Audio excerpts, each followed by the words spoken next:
GolfNewsRI presents the Golf Dudes Podcast.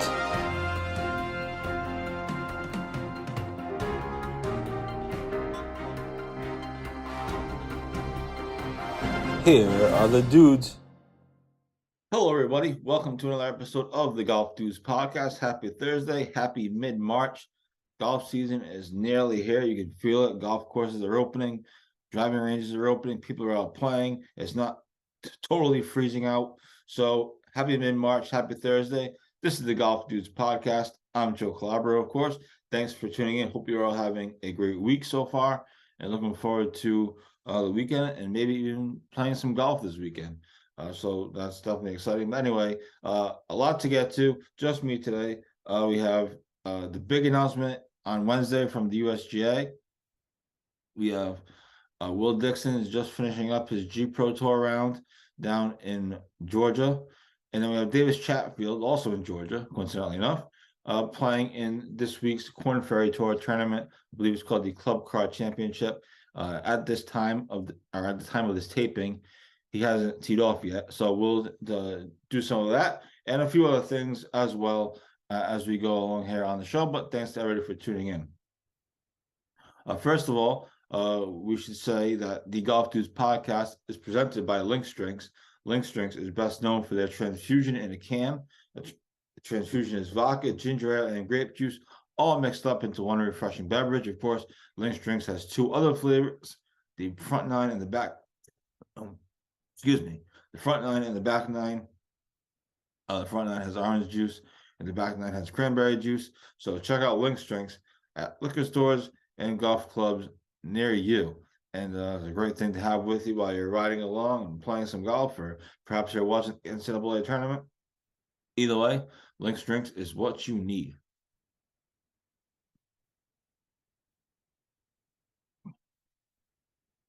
All right. Hopefully the water does the trick there. So a handful of things to get to, as I mentioned off the top.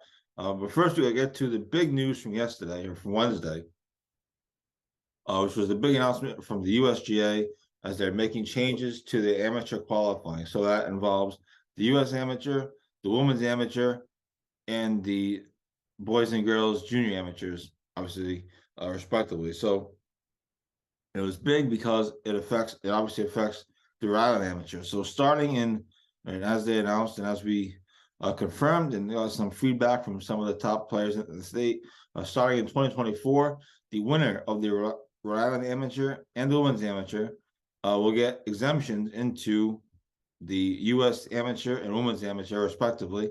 So that's huge. Puts another emphasis, or puts more emphasis on the Rhode Island Amateur. I think it's a great idea. The same will be true for the junior amateurs. So the winner of the junior amateur, of the Rhode Island Junior Amateur, which has been Max Jackson the last 2 years, of course, and the women's junior amateur, which last year was Olivia Williams, and the year before that was Kylie Eaton, they will get exemptions into the U.S. junior amateur and the U.S.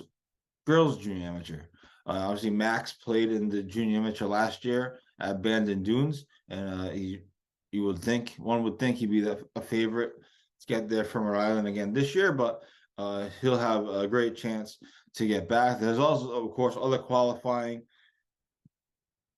and there's still going to be some of the other qualifying events that you can do, but this is just a way for more people to get in and get hopefully better fields at these events. And people are excited. I'm excited. Bobby Leopold, of course, 3-time RA amateur champion, a guy that's played in the U.S. Amateur numerous times, including last year. He says that, quote, "I know it's been in discussion for a while. Never thought it would honestly happen. Exciting stuff." Mike Hamilton was super pumped as well, and so was Kevin Blazer. So The huge news from the USGA yesterday, and as for their part, the USGA said in a statement, the openness and aspirational nature of our championships is a defining characteristic of USGA championships. As the number of entries and qualifying sites have continued to increase on a yearly basis, we looked at ways to evolve our structure to ensure the long-term sustainability of qualifying without excessively burdening allied golf associations and host clubs. These revisions will provide players with additional pathways to the championships through traditional qualifying, expanded exemption categories, and performance, the state, AGA, regional, and national amateur championships. So again, big change for them yesterday. Now, there's also a bunch of other exemptions that people might have missed, and that will also answer a lot of other questions. There's some concern with, now that people can qualify through the local amateurs, you might have guys joining buttonhole, from Florida or Connecticut or something that's crazy in order to play in the Rhode Island Amateur. But that, I don't believe that's going to be the case. People I've talked to about that in the amateur circles don't think that's a concern, because there's also other exemptions. So the top 100 players in the World Amateur Golf Rankings, known as WAGR, WAGR, they all get exempted into the U.S. Amateur. That's up from 50. It was previously the top 50 players get exempt. Now it's the top 100. There's also exemptions include top finishes in USGA championships, state AGA amateur championships, and the top 600 WAGR players. So there's a bunch of exemptions for kids or college kids that are ranked in WAGR, highly ranked, and also I believe there's also exemptions for players who made it to the tournament last year and got into the match play portion of it. I believe they get exemptions as well. So, for example, not that he's going to play in this year because he's a pro, but Chris Francoeur technically would have had an exemption to play in the U.S. Amateur again this year because he made match play last year. So super exciting stuff. I think it's a great thing. I think it puts more of an emphasis on the state amateurs, and hopefully it will keep kids, home, so to speak, to play in these tournaments. Obviously, a big problem that the Rhode Island State Amateur has had, and many state amateurs across the country, it's not just Rhode Island, is the Rhode Island State Am does not get a lot of points, world ranking points. It doesn't have a lot of, they call it power rankings. This doesn't get a lot of power rankings. In fact, players can lose ranking points if they play. Andrew O'Leary talked about that extensively in a podcast that we did with him. Well, two podcasts that we did with him actually over the last couple of years or so. So I think this would be huge because now there's a reason to try to play in it other than just to win. Obviously, now you can get to State Am. Unfortunately, we didn't have this 2 or 3 years ago, and maybe you would have had guys like Davis Chatfield and Patrick Welch and others staying home, so to speak, to play in these events instead of going out on the road and playing in these other bigger amateur tournaments. So I think it's great. It'd be interesting to see what it looks like when it gets here. Obviously, this year's tournaments are just the regular state am and junior am and everything like that. But starting in 2024, it's going to be awfully exciting. So I'm excited for it. I think it's a great change. Like Bobby said, he didn't think it was actually going to happen. I believe when I talked to Bobby for the amateur series 2 years ago when I was at Kirkbride, I believe he called for them doing this. I have to go back through the audio, but I'm pretty sure that he called for it. So he spoke it into existence, as they say. So that's the biggest news from yesterday, of course. And again, I think it's a great change. It's going to be awfully exciting, and we'll see. We'll see how it kind of all plays out. And again, there's still going to be other qualifiers and other things as well. But now winning the state am gets you into the U.S. am, which is awesome. So that'll be fun. Of course, sad news this week is Jim Tanner, the legendary Pawtucket Country Club caddy master fixture, he's just a legend. He passed away earlier this week. We had multiple stories on him, including just kind of a straight news story on Monday, I believe. And then we followed up with the remembering of the legendary Jim Tanner story. And thank you to everybody who contributed quotes and stories. It was a great learning experience for me, and it was a lot of fun to put together. The Sam Snead stuff is just epic when he caddied for Sam Snead. So that was awesome. But rest in peace to a Pawtucket legend. I've only met him, only got a chance to meet him once or twice. When I was fortunate to be invited to play at Pawtucket, and just talking to him, you could tell there was an aura about him. I remember he gave me this big book of, I don't know, stuff, of memorabilia, of his pictures and all kinds of stuff. And to look, there was this huge folder. Like, it had to be that thick, if not bigger. And it was just like, holy crap. So he was a cool guy, and he's a Pawtucket legend. So glad we were able to put a couple stories together for him, and especially the remembrance piece. I thought was really good. And again, if you haven't got a chance to read it, go back and read some of the stories. And the Sam Snead stuff is cool, and all kinds of things. So that was obviously the sad portion of the week, but hopefully that those stories kind of helped people, and at least remembered JT a little bit. So that is kind of the local stuff there.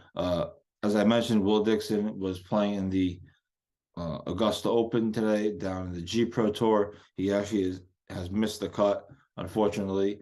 He played the Monday queue on Monday, obviously, for the Korn Ferry Tour event. He just missed the cut by a couple shots. He said he played really well. He was happy with how he played. And then this week, he didn't do so hot. He made an 8 today on the 14th hole, I believe. Then bounced back with 2 birdies. I think it was the 13th hole. Then he bounced back with 2 birdies. But obviously, it's tough to overcome the 8. I think the cut was -5, and he finished at even par. So tough week for him, but he'll bounce back and on to the next tournament. It's going to be tough going from a shootout type event, which these Monday Qs is a shootout, to kind of switching gears. So it'd be interesting to see how he switches gears so quickly in situations like that. Or it'd be interesting to know how he switches gears so quickly in situations like that. So that is the Will Dickson update. And Davis Chatfield is on the Korn Ferry Tour this week. The Korn Ferry Tour finally returns after it's been like a month. It feels like a month anyway. It's been a while since the KFT was in action. Chatfield back in action this afternoon. As of this taping, he hasn't teed off yet. He's one of the last tee times of the day, so it's going to be a long night of waiting for this ridiculous Korn Ferry Tour live scoring thing to update. But hey, it's my job.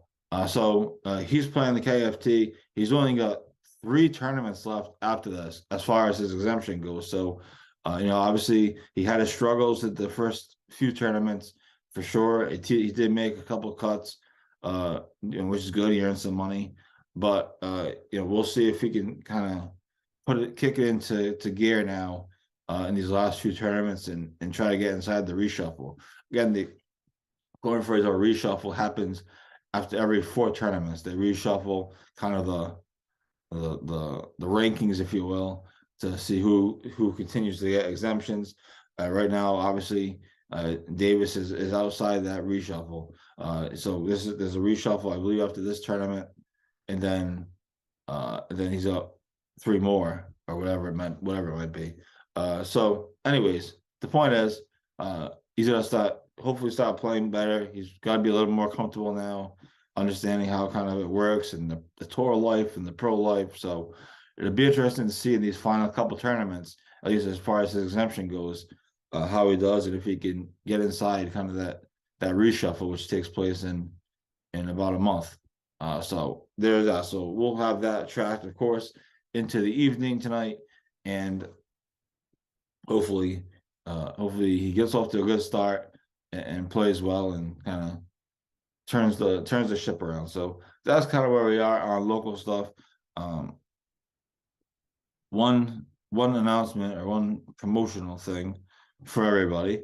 If you're interested, we're putting out a flyer about it on social media within the hopefully soon. So by the time this podcast airs, it may already be up. You never know. But anyway, next Wednesday, the 29th, our great advertisers, Vintage Cigar Lounge, is doing an event, cigar event for the Drew Estate cigars. It's a big cigar brand. I honestly don't know much about cigars, so I'm not going to pretend to. Anyways, the point is, the Expand Your Brand podcast, Jeff and Austin will be doing a live show from the cigar bar there. So if you're around, you feel like taking a ride to Westerly, perhaps you live in Westerly, go hang out at Vintage Cigar. It should be a great event. And ask Jeff and Austin for their autographs. I'm not sure how much they charge these days. They're getting pretty big. But go check that out. So that's the 29th. I believe the event starts at 7 p.m.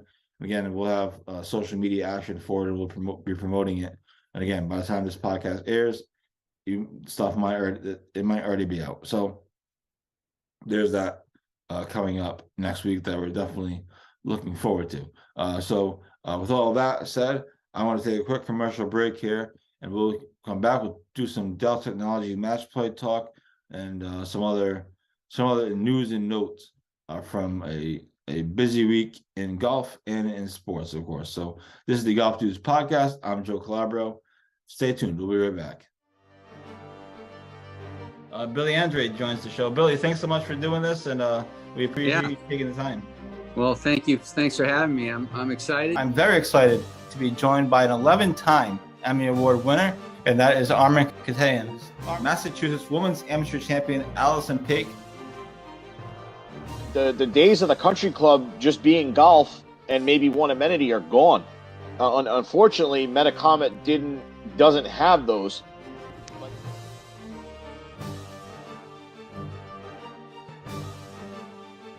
He has a very rare condition called kyphoscoliotic Ehlers-Danlos syndrome. And at the time of diagnosis, there was only 60 documented cases in the world. When we legitimately played the last 4 holes at Newport National, you could not see 50 yards.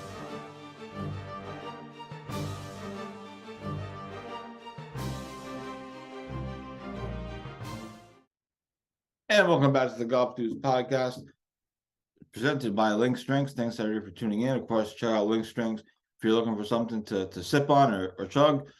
Be while you're watching the NCAA tournament tonight or tomorrow or the next day or the next day after that. Grab a Link Strengths. They're available in liquor stores and country clubs near you. So check them out, and we thank them, of course, for their continued support of GolfNewsRI and the Golf Dudes podcast. We started the show talking about the new USGA changes that they announced on Wednesday, changing the amateur qualifying and really making the state amateurs more of a priority, which is something that has been talked about for a while. The World Amateur Golf Rank has made changes to try to help the local state events, as we reported on earlier this year, or the end of last year, I guess. So changes have been made to try to help these state amateurs that really just get killed by mostly college kids who are high up in the World Amateur Golf Rankings, skipping their local events to play in bigger events because of points and things of that nature. So hopefully this will help. I'm excited for it. I think it's a great change. People I've talked to in the Rhode Island golf community are excited about it. So that was the big news of the week. We also paid a little bit of a tribute to Jim Tanner, who passed away, the Pawtucket Country Club legend, caddied for Sam Snead back in 1955. So that was kind of the beginning of the show. Did a little bit of Will Dickson talk and a little bit of Davis Chatfield talk, as Chatfield is back in the Korn Ferry Tour this week. And of course, GolfNewsRI will have you covered all the way through the end, and we'll see how he does, if he can put some rounds together and kind of move up the rankings. So that's what we have going on as we speak, as we roll through here another week in March. Golf season is fast approaching now. It's legitimately right around the corner. So that's really exciting. So on the PGA Tour this week, we have the Dell Match Play, which is always a fun event. It's the last event. It's been confirmed and been reported that there's not going to be any more match play event going forward, at least for the time being. Obviously, with the PGA Tour changing their schedule next year to promote elevated events and have better fields, they're moving the schedule all around, and there's no place for the match play to take place to happen next year. Now, Jay Monahan did say in his Players Championship press conference that it would certainly be something they would consider bringing back in the future, but just next year, there's no room for it. So as of this moment, this is the only match play event on the PGA Tour, other than obviously of the Ryder Cups and Presidents Cups. But it's really, I enjoy it because obviously it's something different. Match play, which is something that we all play, generally speaking, in our courses and our club championships and our 4-ball championships, whatever it might be. So I enjoy watching it, and it's great to see Rickie Fowler playing well. I'm a big Rickie Fowler guy. He needs to play really well. I don't know if he needs to win the whole thing, but he certainly has to make a run in order to, as he continues to try to get inside that top 50 in the world to get an invite to the Masters. That's kind of the story. There's other guys who are probably in his same shoes that are trying to get inside the Masters cut line there. So, it's great to see Jordan Spieth playing in the event. Justin Thomas actually dropped out of the event because he doesn't play well there. He doesn't do the match play well there. So it's definitely an interesting feeling. I know they've had weather issues a bit, but it was great to see Rickie Fowler beat Jon Rahm yesterday. Jordan Spieth tied his match. Tony Finau won his match, and obviously they're in action today as well. So that's kind of what's going on the PGA Tour. Just a couple weeks until the Masters, 14 days until the Masters, which is crazy to think about. It's really close. The only inconvenience is Masters Sunday is also Easter Sunday for those that celebrate that. So eat Easter dinner real quick and then get in front of a TV. That's the strategy. So that's kind of the things that are coming up. We're still looking to do some. GolfNewsRI is still looking to do something on the mat with the Masters as far as a get together or something like that. There are a couple other events going on. We'll keep you posted. Our original game plan, it doesn't appear that it's going to completely work out, but no need to get into that at the moment. But we'll still maybe do something. We'll see what happens. There could be more stuff to come, but the Masters is in 14 days. I think it's going to be fascinating. You have the live guys, you have the champions there, and all these live guys now are saying, it's going to be, fine. It's not going to be awkward. All this, they're all saying, everybody's saying the right thing. The PGA Tour guys are saying the right thing as well. I don't know how it can't be awkward. Some of them anyway. Some of the relationships that are fractured. The Phil Mickelson portion of it. I don't know how it can't be awkward. As we've talked about, I think Rich and I talked about before. Boy, it'd be great to be a fly on the wall for some of these for that dinner. It's going to be interesting for sure.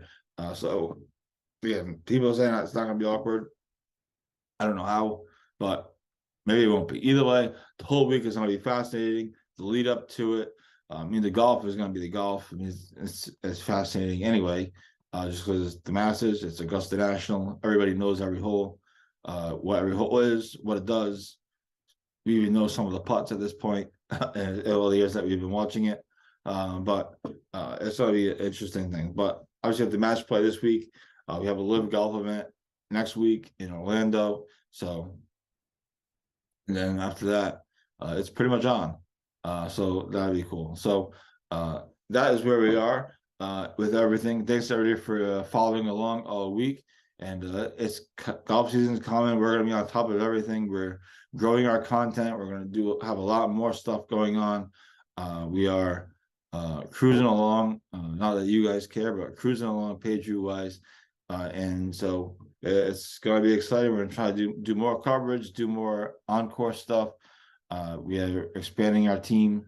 Obviously, we've added Jeff, and Austin has been helping us out a little bit with the podcast, and perhaps help us out more as we go along here. But I'm very excited for the season to get started. It starts very shortly. I mean, the Rhode Island Floorball Championship, as we reported, is May 1st and 2nd. So that's not that far away. And then obviously you have the U.S. Open qualifier at Kirkbride on May 16th, which is just going to be a fascinating event last year. It's going to be a fascinating event this year. So I'm excited for that. Excited for all of it. So the season's coming. And prior to that, make sure you like, subscribe, follow GolfNewsRI on all of our social media platforms: Facebook, Twitter, Instagram. The Instagram page is growing at a relatively good pace. We've been doing all kinds of reels and stuff, so check all that stuff out, and be sure to follow it. Smash that subscribe button or follow button, whatever button you want to hit, and be sure to be on board for the golf season. You don't want to miss it. It's going to be exciting, potentially historic in some ways too, depending on if certain things happen, obviously.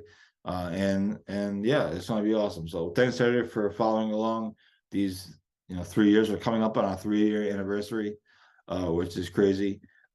So thanks everybody for following along. We're looking forward to continuing to grow and do more and build on what we've already been doing. So super exciting, and happy golf season. That's kind of where we are. Hopefully you're playing this weekend. If you are, be sure to tag us in photos and videos and memes. You never know. So anyway, thanks everybody for tuning in. This is the Golf Dudes podcast. Enjoy the NCAA tournament this weekend, and we will talk to you next week when we are even closer to the golf season, which is, again, just exciting stuff. So thanks everybody for tuning in. Bye.